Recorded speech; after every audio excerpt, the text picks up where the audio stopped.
ভূস্বর্গ কাশ্মীরে জঙ্গি হামলায় ২৬ জন হিন্দু পর্যটকদের নৃশংসভাবে গুলি করে হত্যা লজ্জাজনক ঘটনা। এই নারকীয় খুনের ঘটনার প্রতিবাদে রাষ্ট্রপতি প্রশংসিত শিল্পী ডক্টর স্বপন দত্ত বাউল শুক্রবার বর্ধমান রেলস্টেশনে বাউল গানে প্রতিবাদ করে ধিক্কার জানান। প্রতিবাদী বাউল স্বপন বলেন, গানে ও বক্তব্যে ধর্মকে রক্ষা করে মানুষ হত্যা করার থেকে ধর্মকে হত্যা করে মানুষের রক্ষা করা অনেক পুণ্যের কাজ। ছি ছি, ধর্মের দোহাই দিয়ে ভারতে ঢুকে বেছে বেছে ২৬ জন হিন্দু পর্যটকদের গুলি করে হত্যা করল জঙ্গিরা। এত সাহস কি করে পায়? ভারতবাসী একজোট হয়ে প্রতিবাদে মুখর হয়ে জঙ্গিদের দমন করতে হবে। স্বপন দত্ত বাউল গানে প্রতিবাদ করে ধিক্কার জানিয়ে বলেন, ছি ছি, এটা লজ্জাজনক ঘটনা।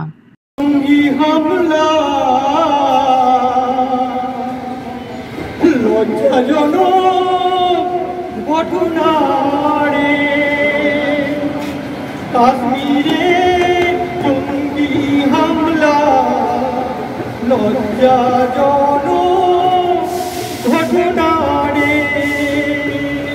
হিন্দু বেছে বেছে ২৬ জন পর্যটককে নৃশংস হত্যা করল রে। কাশ্মীরে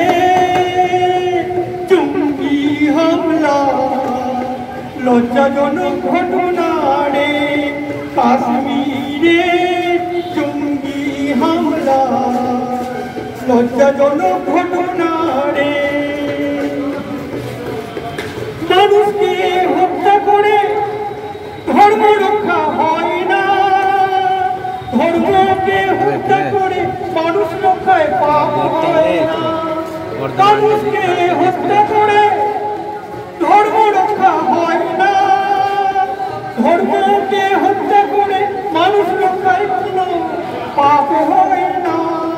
প্যারেলগাঁয়ে সন্ত্রাসী হামলা, প্যারেলগাঁয়ে সন্ত্রাসী হামলা, গণহত্যার প্রতিবাদে ধিক্কার জানাই রে। গণহত্যার প্রতিবাদে ধিক্কার জানাই রে।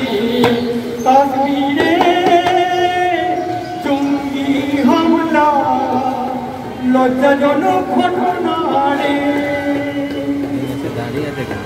ভারতের ভূস্বর্গে জঙ্গিদের হিন্দু নিধন রে। নিরীহ পর্যটকদের হত্যা করল রে।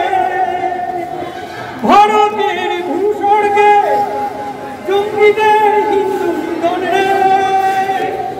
নিরীহ পর্যটকদের হত্যা করল রে। ভারতবাসী একজোট হয়।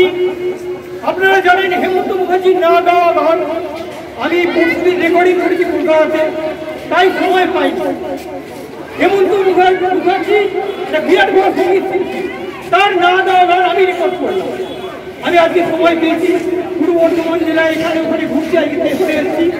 কাশ্মীরে যে জঙ্গি হামলা হলো, এই যে আমাদের ধর্ম, এই যে আমাদের জাতি, এইগুলো না গেলে দেশ থেকে কখনোই মানুষকে বাঁচানো যাবে না। পৃথিবীতে এসেছিলাম আমরা, একটি ছেলে একটি মেয়ে একটি পুরুষ একটি নারী, কোনো জাত ধর্ম ছিল না। আমরা এই জাত ধর্ম সৃষ্টি করেছি সারা দেশের মধ্যে। এই ধর্মের দোয়াই দিয়ে শুধুমাত্র বেছে বেছে হিন্দুদের নিধন করা হলো। আমি টিভির পর্দায় দেখলাম।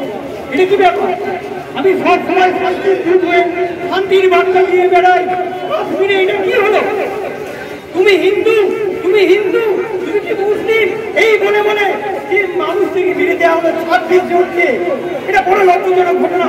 তীব্র ধিক্কার জানাচ্ছি রাষ্ট্রপতির শিল্পী হয়ে, আমি ভারতবর্ষের রাষ্ট্রপতির শিল্পী হয়ে তীব্র ধিক্কার জানাচ্ছি। এই ধরনের জিনিস, এই ধরনের হত্যাকাণ্ডকে আপনারা কেউ সাপোর্ট করবেন না। সকলে একজোট হয়ে, ভারতবাসীকে একজোট হয়ে এই জঙ্গিদের ধ্বংস করতে হবে। ভারতবাসীরা আপনারা হাতে হাত মেলান। আজকে অন্য পর্যটককে মেরেছে, কালকে আবার কেউ যাবে তাকে মারবে, কেউ অমরনাথে যাবে তাকে মারবে, কেউ অযোধ্যায় যাবে তাকে মারবে। এটা কি ব্যাপার? নিরীহ মানুষকে মারার অধিকার কে দিয়েছে? যেই মানুষ, যে দেশি মানুষ, তাকে কে অধিকার দিয়ে প্রশ্ন করছি। আমাদের দেশ সকল ধর্মকে নিয়ে থাকে। তাই আমাদের দেশে একটা ঐক্য রয়েছে। আমি বিদেশকে বলবো, আমি জগৎকে বলবো, ধর্মের ভেদাভেদ গোড়ামি ভুলে যান, জাত পাতের গোড়ামি ভুলে যান, ধর্মের লড়াই করে শুনুন। আমি এটা বলছি, ধর্মকে হত্যা করলে মানুষ কিন্তু বাঁচার তারে পাপ হবে না, কিন্তু মানুষকে হত্যা করে ধর্মকে কোনদিন রক্ষা করা যায় না, তাই না? মানুষকে হত্যা করে ধর্ম কোনদিন রক্ষা করা যায় না। ধর্ম জাতির ভেদাভেদ ভুলে আপনারা দেশের মানুষকে, বিদেশের মানুষকে বাঁচতে দিন। সমস্ত জঙ্গিদের কাছে বলবো, আপনারাও তো মানুষ, আপনাদের শরীরে রক্ত বইছে, প্রিয় মানুষদের কেন মারবেন? এই অত্যাচারের একটু প্রতিবাদ করছি। রাষ্ট্রপতির সিদ্ধি হয়ে নিঃস্বার্থ বিনা পয়সাকে এই পুরো বর্তমান জেলায় জায়গায় জায়গায় সচেতন করছি। ভারতবাসী এক হন এবং এক হয়ে জঙ্গিদের নিধন করতে হবে। কেন্দ্র সরকার ডেকেছিল, সমস্ত সরকারকে দলের রাজ্যদের সকলেই একমত, জঙ্গিদের রাখা যাবে না। জঙ্গিদের ধ্বংস না করলে ভারতবাসীর বাসী রক্ষা পাবে না। কারণ বেছে বেছে 26 জন হিন্দুকে যারা পড়াশোনা করে মেরে দেওয়া হলো, এই লজ্জা আমি রাখবো কোথায়? ছি ছি, যে দেশ এই কাণ্ড করেছে ধিক্কার জানাই। ছি ছি, যেই দেশ এই নারকীয় কাণ্ড করেছে আমি ধিক্কার জানাই, ধিক্কার জানাই, ধিক্কার জানাই। প্রত্যেকে আমাকে আশীর্বাদ করবেন। আমি রাষ্ট্রপতি শিল্পী ডক্টর স্বপন দত্ত বাবু বর্ধমান, আজ আমি রেল স্টেশনে বর্ধমানে আমি এই সচেতন। নমস্কার।